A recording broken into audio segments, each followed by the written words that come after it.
করলাম আমি, দেশ ভালো চলবে ইনশাআল্লাহ।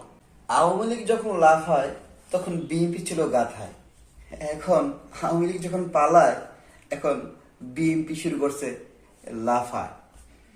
এখন বিষয় হলো ভাই, আওয়ামী লীগ আর বিএনপি নিয়ে আমি কিছু বলতে চাই না। কেন বলতে চাই না? আমি বলতে চাই ভালো কিছু নিয়ে। আর ভালো কিছু বলুন কিভাবে?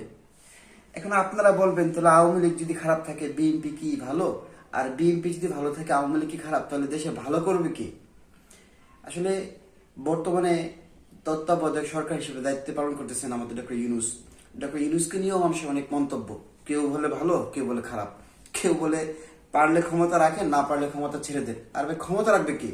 হ্যাঁ, আমি বলতে চাই ক্ষমতাধর ব্যক্তি কাকে আপনারা নির্বাচন করবেন জানেন?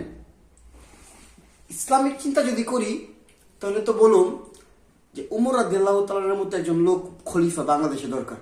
কিন্তু পাইবেন কই? পাইবেন? বাংলাদেশে এমন লোকটা পাওয়া সম্ভব না। কিন্তু আছে ভাই, সে বর্তমানে বাংলাদেশে নাই, সে বর্তমানে বিদেশে আছে। তারে যদি আপনারা খুঁজে আনতে পারেন, ডক্টর ইউনূসকে যেরকম আপনারা আনছেন, তো ইচ্ছা করলে তারে আনেন না, দেশ অবশ্যই ভালো চলবে। জামাতে ইসলাম কিংবা ইসলামী কোনো দল ক্ষমতা আসবে কিনা সেটা আমি জানি না, কিন্তু আওয়ামী লীগ কিংবা বিএনপি দিয়ে দেশ চলবে না রে ভাই। যদি দেশ চালাতে চান তাহলে দরকার মনে হয় ফখরুদ্দিন যখন ছিল, ওয়ান-ইলেভেনের সময় যখন দেশে তত্ত্বাবধায়ক সরকার ছিলেন, সেই তত্ত্বাবধায়ক সরকারের কালীন সে দেশ চালায় দেখায় দিয়েছে দেশকে চালাইতে হয়। যদিও বা এটা অনেকের কাছে খারাপ লাগতে পারে, কিন্তু আমি মনে করি আমি সেই সময়টা বয়স আমার অনেক ছোট ছিল, আমি খুবই তরুণের মতো ছিলাম, কিন্তু আমি দেখছি ওই সময়টায় অন্যায় দুর্নীতি অনেকটাই কম ছিল। কেন?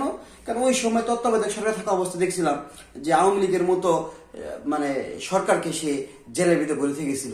সে খালেদাকেও জেলে বসছিল, সে জেলে বসছিল এরশাদের মতো লোককেও, এবং অনেক অন্যায়কারী লোককে সে সাজা দিয়েছিল। তো তার মতো লোকই তো দেশে দরকার ভাই। আর এখন দেখেন যে আওয়ামী লীগ আসলে শেখ মুজিবুর আর শেখ হাসিনার ছবি উপরে টাঙানো থাকে, আর যখন বিএনপি ক্ষমতা আসার আগেই জিয়াউর রহমান আর খালেদার ছবি টাঙানো থাকে। বিষয়টা এমন না তো রে ভাই, মহাত্মা গান্ধীর মতো চিন্তা করেন না রে ভাই। ইন্ডিয়ার মতো জায়গায় যেই দলই ক্ষমতা আসুক মহাত্মা গান্ধীর ছবি থাকে, থাকে না? থাকে। এই বাংলাদেশের মধ্যে কি শুধু শেখ মুজিবুর রহমান আর জিয়াউর রহমানকে বাল ছিঁড়ছে আর মানুষ কিছু করে নাকি? মাওলানা ভাসানীর নাম কয়জন নাই রে ভাই? সেও তো রাজনীতি করছে বাংলাদেশের মধ্যে নাকি?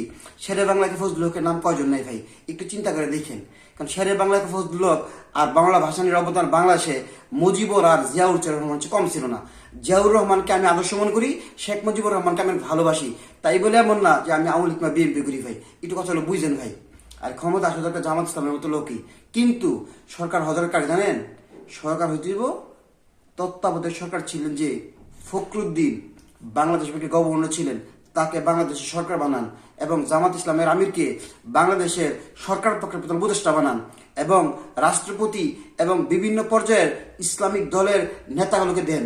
দেখেন দেশটা না চলে, চ্যালেঞ্জ করলাম আমি, দেশ ভালো চলবে ইনশাআল্লাহ। ভালো থাকবেন। আসসালামু আলাইকুম।